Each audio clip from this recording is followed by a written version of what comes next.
Bienvenidos a su programa Respuestas Apologéticas, un espacio en donde desde la razón daremos respuesta a sus dudas sobre la fe. Mi nombre es Dante Urbina, apologista católico, y bueno, voy a acompañarlos en este viaje.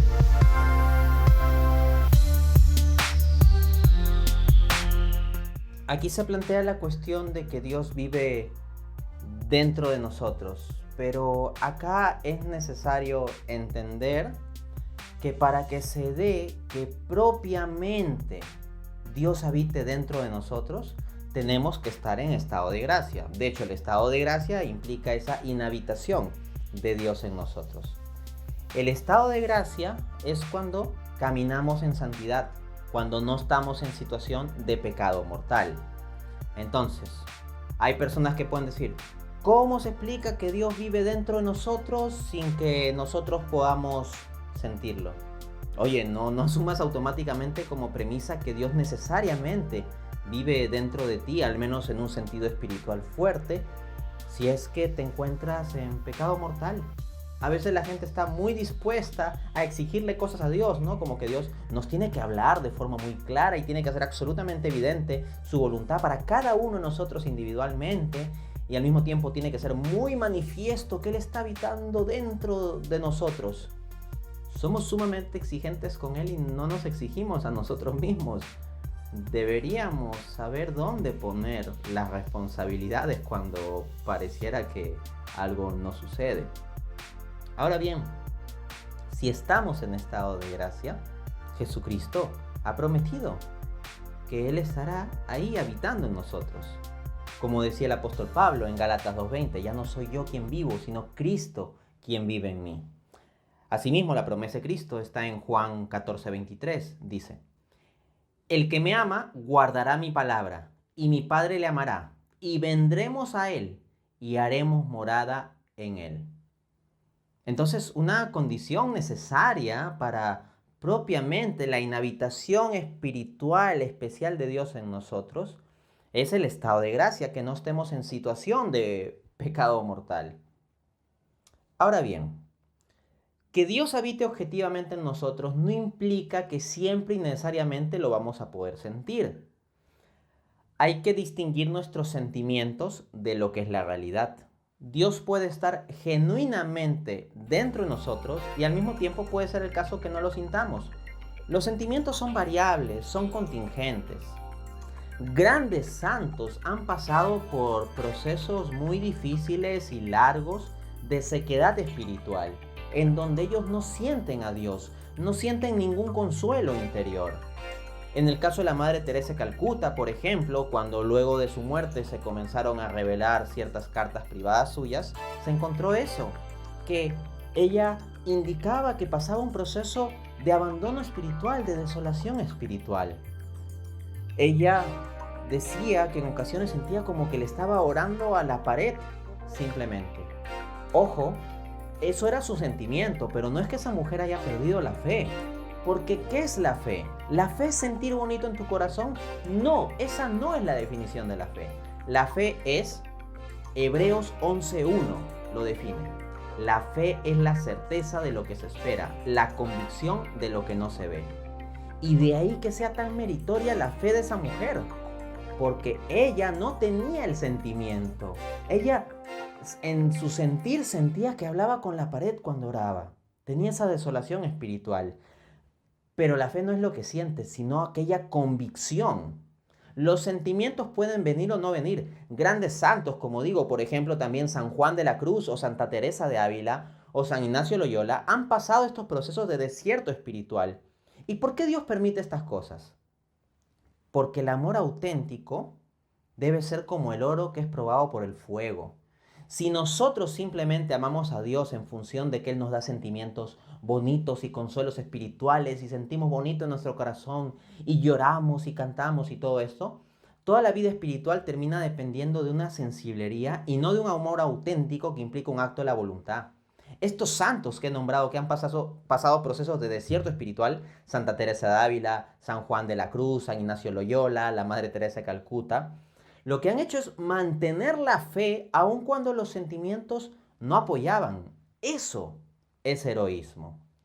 Entonces, No porque no sintamos en todo momento a Dios significa que Él no está allí, no.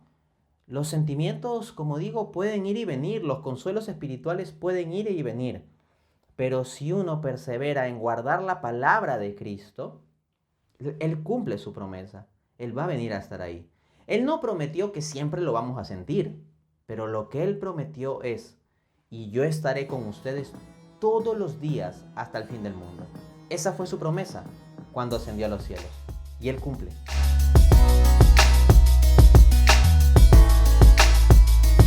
Aquí lo primero que hay que entender es que la vida religiosa debe ser una decisión positiva por vocación. Es la respuesta a un llamado. Tú te sientes llamado por el Señor, profundizas y dilucidas eso y tú respondes a ese llamado. No es una decisión personal de algo que uno construye de por sí a motu propio.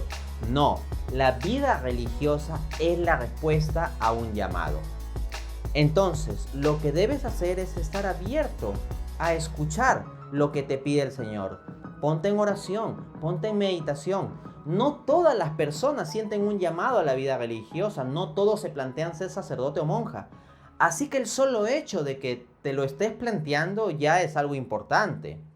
Por supuesto, a cualquier católico que busque ser buen católico, en algún momento se le pasará por la mente la idea de ser sacerdote o religiosa. Ahora, si es simplemente una idea pasajera, pues se puede entender que a cualquiera, tenga o no vocación, se le puede ocurrir tal idea en algún momento. Pero si tú encuentras que la idea comienza a ser persistente, entonces tal vez ya la idea no viene de una veleidad pasajera de tu pensamiento, sino es una voz del Señor que te está llamando. Entonces, ojo con eso, o sea, nadie se haga un mundo así de, oh, yo tengo que ser sacerdote porque alguna vez se me ocurrió. No. Se trata de un llamado que va a ser más o menos persistente, va a ser más o menos continuo. Y cuando tú notes ese llamado en tu interior, esa idea que no se va, esa es señal de que bien puedes estar siendo convocado para la vocación religiosa. No debe verse a la vocación religiosa como una especie de opción de lo que sobra.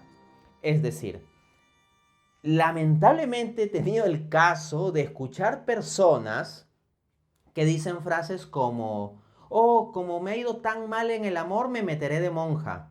O, como me ha ido tan mal en el amor, probablemente yo tenga que quedarme de sacerdote. Eso significa darle las sobras de tu vida a Dios, los residuos, los desechos. O sea que como no te sirvió la vida de pareja o como no te funcionó bien o porque todavía no consigues pareja, entonces la opción que queda es hacerse sacerdote o monja.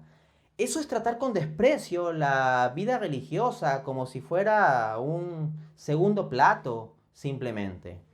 No, no se trata de tomar la vida religiosa como lo que sobra luego los fracasos amorosos. Ese no es el estándar. El estándar es el llamado.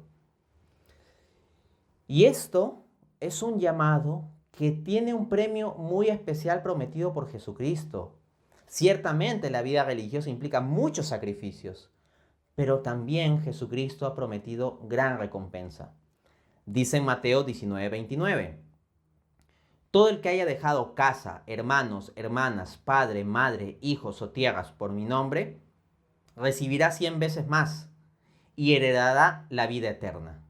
Nótese cómo Jesús no promete solamente que heredaremos la otra vida, sino que respecto de esta vida promete que recibiremos 100 veces más.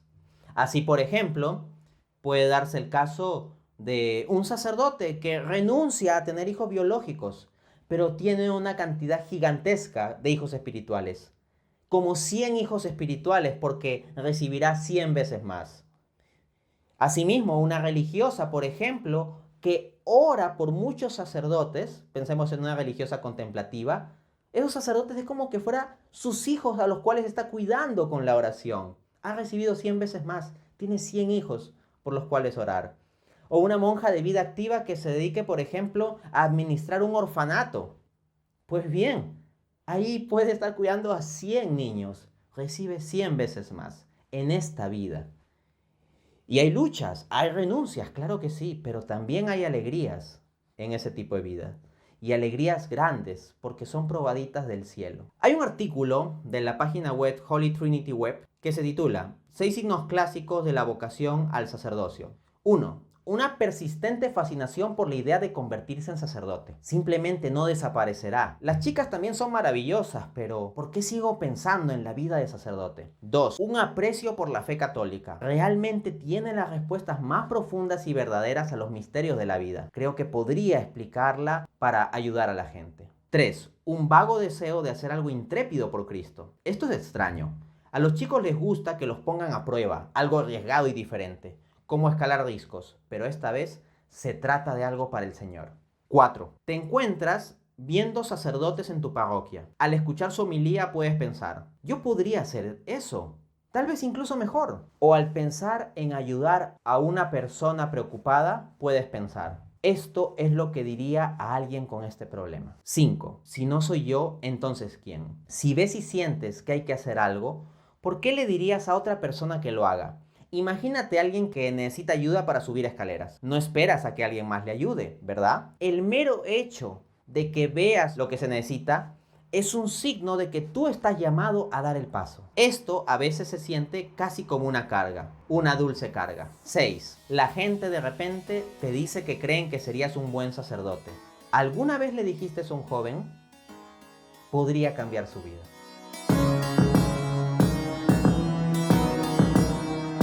Acá tenemos un ejemplo perfecto de la falsa concepción de amor que se ha venido difundiendo en nuestra sociedad. Se pregunta, ¿por qué tiene que haber obligaciones en la iglesia o en lo religioso si todo se debe hacer por amor? Entonces se pone una dicotomía entre obligaciones y amor, entre compromiso y amor. Claro, el estándar sensiblero de nuestra sociedad posmoderna es un amor como un sentimiento sin obligaciones y sin compromisos. Pero ese no es el estándar cristiano. 1 Corintios 13 del 4 al 7 nos muestra el estándar de cómo es el amor de verdad.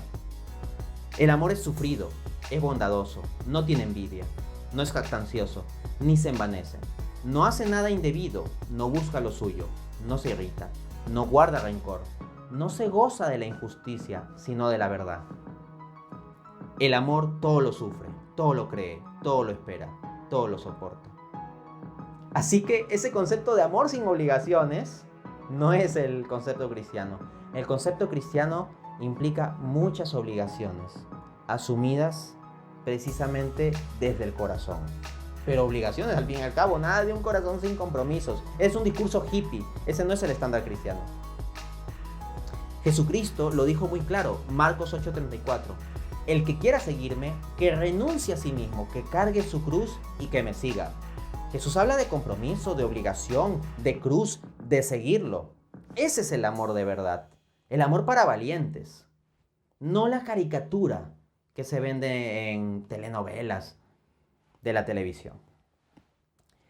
Mateo 11 del 29 al 30 dice Jesús.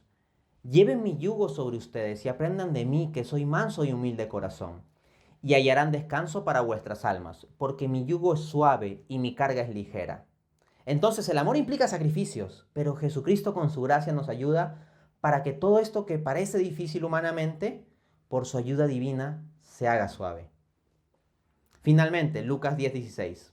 El que ustedes escucha, a mí me escucha, y el que ustedes rechaza, a mí me rechaza. Y el que a mí me rechaza, rechaza al que me envió. ¿Qué quiere decir esto?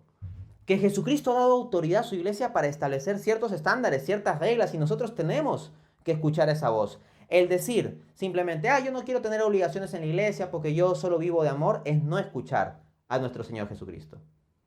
Y bueno, eso es lo que hemos visto por hoy. Nos vemos en un siguiente programa.